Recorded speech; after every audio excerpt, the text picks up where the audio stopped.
행복해집니다. 코코벨 스마일 텔레콤. 친절한 서비스, 착한 가격, 다양한 플랜, 코코벨 스마일 텔레콤. 코크텔남센터 1분 거리, 코코벨 스마일 텔레콤. 한인벨 공식 대리점, 코코벨 스마일 텔레콤.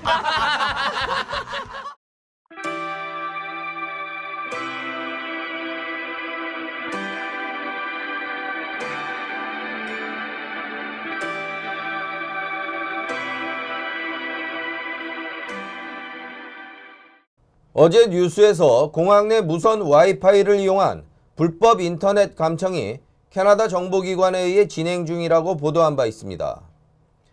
이에 대해 캐나다 정보기관 당국자와 보안 시스템 책임자가 공항에서의 인터넷 감청에 대해 납치범이나 테러리스트를 색출, 감시하기 위한 것이며 불법이 아니라고 주장했습니다. 그들은 공항 이용객들을 대상으로 수집한 것은 인터넷 프로토콜 주소, 전화 로그 및 기타 메타데이터가 아닌 접속량과 접속 빈도 등의 데이터로 매개 변수상의 변화 수치 등이라고 밝혔습니다. 월요일 캐나다 상원의 안보위원회는 캐나다 통신보안국이 주요 도시의 공항에서 불법 감청을 했다는 언론 보도에 대해 국방장관과 정보 당국자들을 불러 진위 여부를 따졌습니다. 출석한 스티브 릭비 안보보좌관은 자신들의 공항 내 정보 수집은 불법 감청이 아닌 공공의 안전을 위한 감시이며 적법한 절차와 범위 내의 활동이었다고 주장했습니다. 그는 공항 내 감시 카메라가 하는 정도의 역할로 언론에 보도된 것과 같이 모든 공항 이용객들의 메타데이터를 감청, 추적 감시 활동을 하지는 않는다고 밝혔습니다. 롭 니콜슨 국방장관 역시 정보기관으로부터 공항 이용객의 정보 수집 활동에 대한 보고를 받은 적이 있느냐는 질문에 그렇지 않다고 답했습니다. 하지만 지난 31일 CBC 방송은 캐나다 통신보안국이 공항 내 무선 와이파이를 이용해 인터넷에 접속한 사람들의 접속 내용과 통신 내용, 이동 방향, 위치 추적 등 메타데이터를 이용한 광범위한 불법 사찰이 발생했다고 보도한 바 있어 스티븐 릭비 안보보좌관의 주장과 상반된 보도를 한 바 있습니다. 보도 내용을 일일이 추궁하는 야당 의원의 질문에 릭비 보좌관은 모든 여행객의 접속 내용을 감청하고 데이터를 분석 추적한다는 것은 수억 명의 인터넷 사용 내용을 연결 감시하는 것과 같아 불가능하다고 말했습니다.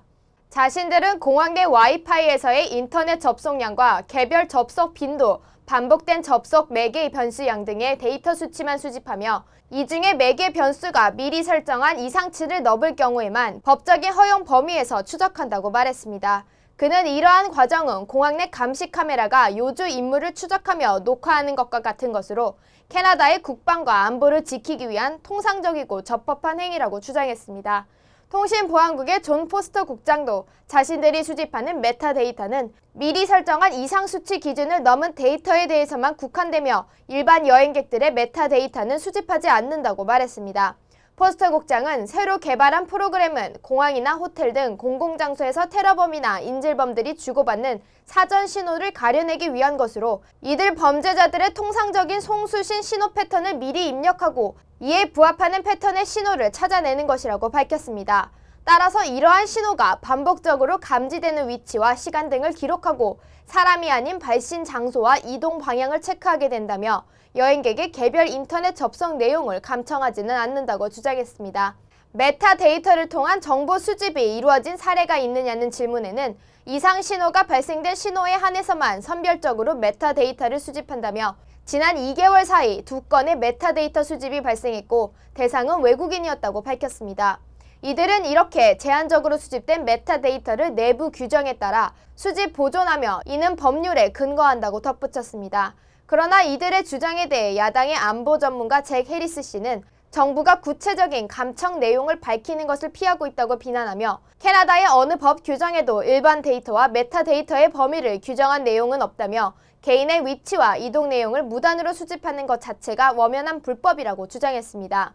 그는 공항 내 감시 카메라는 일반 대중이 이미 존재 사실을 알고 있으나 통신보안국의 데이터 수집에 대해서는 아무도 알고 있지 않았다며 공공의 안전을 위한다는 변명도 불법을 가리기 위한 구실이라고 말했습니다. 해리스 씨는 허가받지 못한 개인정보 수집은 캐나다 자유한장을 위배한 행위라고 덧붙였습니다. 한편 BC 자유시민협회는 메타데이터 수집이 시민의 권리와 자유 헌장을 위반했다며 캐나다 통신보안국을 상대로 지난해 가을부터 소송을 시작한 바 있습니다. 이번 캐나다 통신보안국의 공항 내 이용객의 메타데이터 수집에 대한 논란이 한동안 지속될 것으로 보입니다.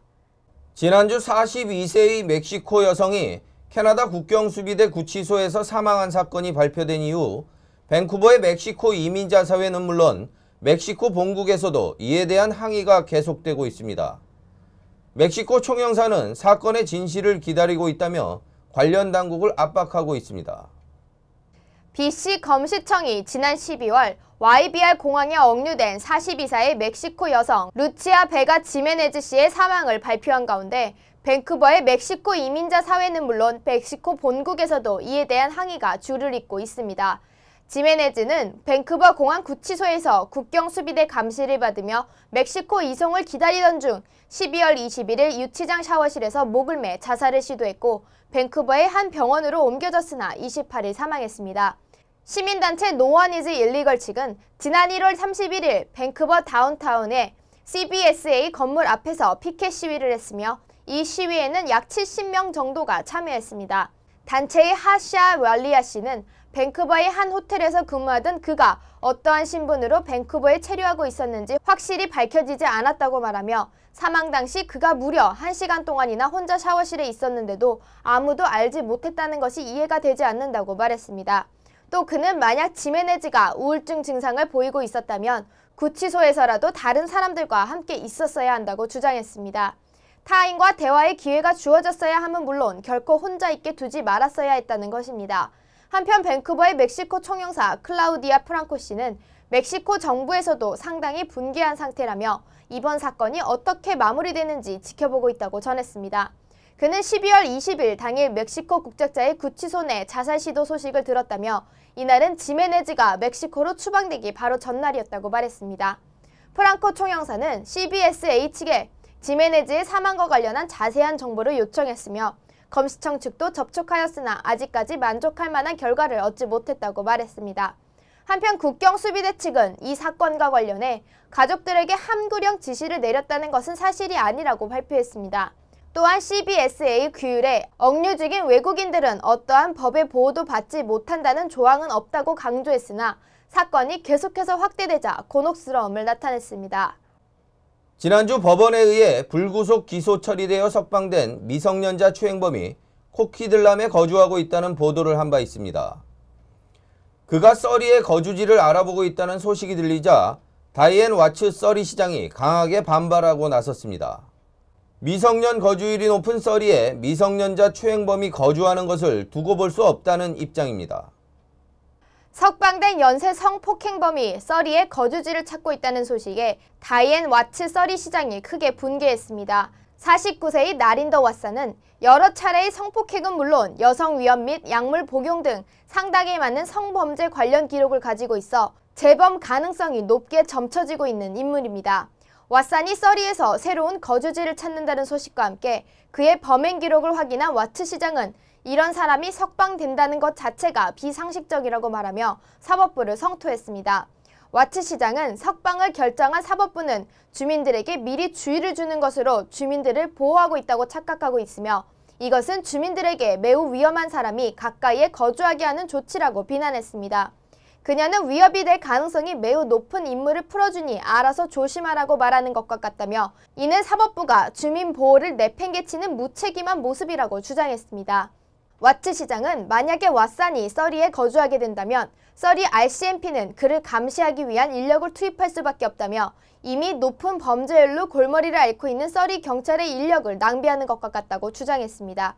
또한 서리 시는 시민의 3분의 1이 미성년자로 이루어져 있고 BC주에서 가장 큰 교육구를 형성하고 있어 미성년자를 여러 번 성폭행한 범죄자를 서리에 거주하게 둘 수는 없다고 주장했습니다. 구치소에서 풀려나 서리에 거처를 찾고 있는 나린더 왓사는 170cm의 키에 82kg의 체구를 가진 동인독의 남성으로 머리카락이 없고 갈색 눈을 가지고 있습니다. 그는 만 18세 이하의 여성과의 접촉이 일체에 금지되어 있으며 공원과 학교, 공공수영장 등에도 입장이 금지되어 있습니다. 또한 식사 중 사용되는 것 외에는 모든 칼 종류와 어떠한 종류의 무기도 소지하지 못하도록 되어 있습니다. 알코올 소지 불가는 물론 주류가 판매되는 곳의 출입 역시 금지되어 있습니다. 그는 현재 코키틀람에 살고 있는 것으로 알려져 있습니다. 임신한 채 뇌사에 빠진 아내의 이야기를 블로그에 올린 캐나다 남성의 사연이 화제가 되고 있습니다. 마치 영화와도 같은 슬픈 감동 스토리에 많은 사람들이 함께 슬퍼하며 이들 가족을 위로하고 있다고 합니다. BC주 빅토리아에 거주하는 딜런 벤스의 아내 로빈 벤슨 씨는 지난해 12월 28일 갑작스런 두통을 호소하다 자택에서 쓰러져 병원으로 옮겼으나 뇌출혈로 인해 뇌사에 빠졌습니다. 남편인 딜런은 사고 당시 임신 22주 차였던 로빈이 34주 차까지 안정된 상태를 유지한다면 제왕절개로 아이를 출산할 수 있다는 의사들의 조언에 따라 그녀를 중환자실에 입원시켰습니다. 딜런은 로빈의 상태가 회복 불가능해 출산 후 생명 유지 장치를 떼어내야만 한다는 소식을 듣고는 크게 낙담했다고 합니다. 그는 이후 무슨 일이 일어났는지 자신의 감정은 어땠는지를 기록하기 위해 MrBenson.com에 글을 올리기 시작했습니다. 글에는 자신과 아직 태어나지 않은 아들을 위해 모든 것을 해주던 아내가 뇌사에 빠진 후 무엇을 생각하고 해야 할지 막막하다며 그녀와 다시는 대화할 수 없고 아들이 어머니를 한 번도 만나지 못한 채 자라야 한다는 현실이 믿을 수 없다고 아쉬움을 나타냈습니다. 이어 아들이 최고의 삶을 살 수 있도록 최선을 다하고픈 생각으로 아들의 출산일이 손꼽아 기다려진다면서도 반면 그 다음 날은 너무나 그리운 로빈과의 작별을 해야만 한다고 복잡한 심경을 토로하기도 했습니다. 딜런은 아울러 자신의 얘기를 들은 택시 운전기사가 힘을 내려며 라자냐를 선물한 일, 아내가 입원해 있는 침상과 아들이 머물게 될 신생아 병동에 대한 느낌 등 자신의 일상을 블로그에 소소하게 그려냈습니다.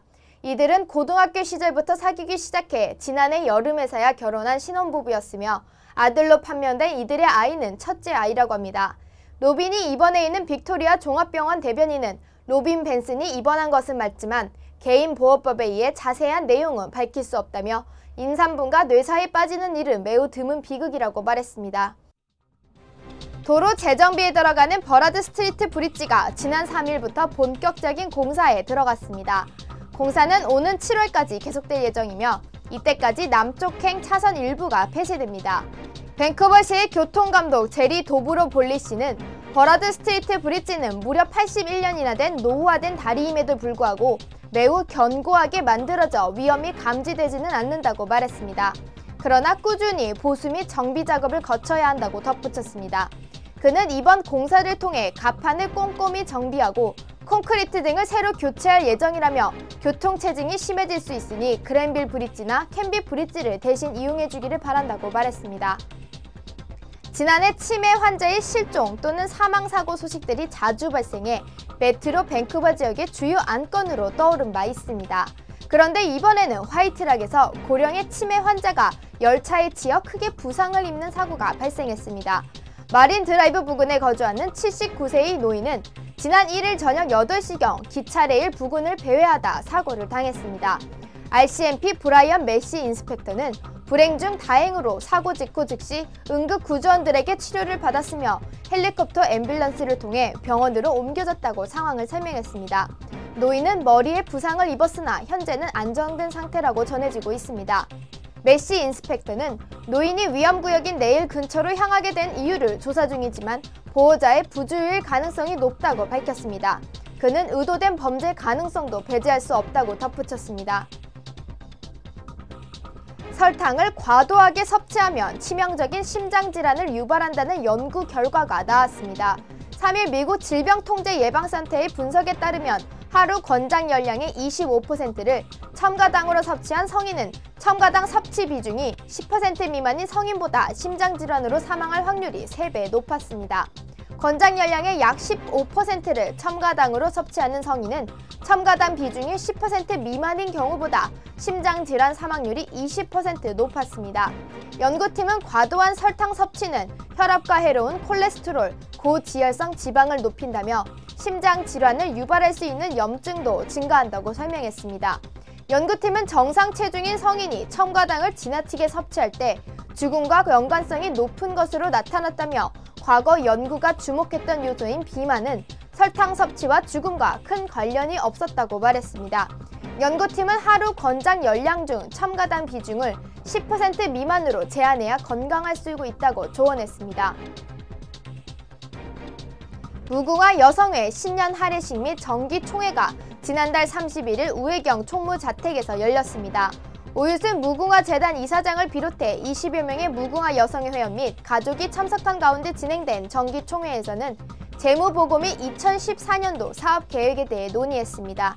무궁화 여성회는 2014년 주요 사업계획으로 양로원 기금 마련 바자회, 골프대회, 요리 강좌, 컴퓨터 강좌 등을 진행할 예정입니다.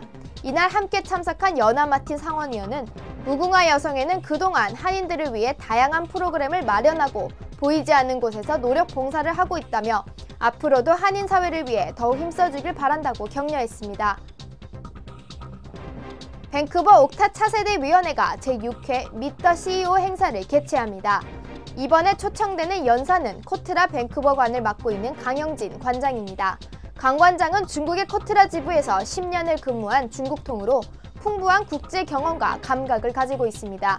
이번 행사는 오는 14일 밴쿠버 국립동서관 알마 벤두슨에서 열립니다. 밴쿠버 한인 여성회가 평생교육 프로그램의 일환으로 요리 강좌를 개최합니다. 4주 코스로 진행되는 강좌 프로그램은 한식, 일식, 중식, 양식 등 다양한 내용으로 구성되어 있습니다.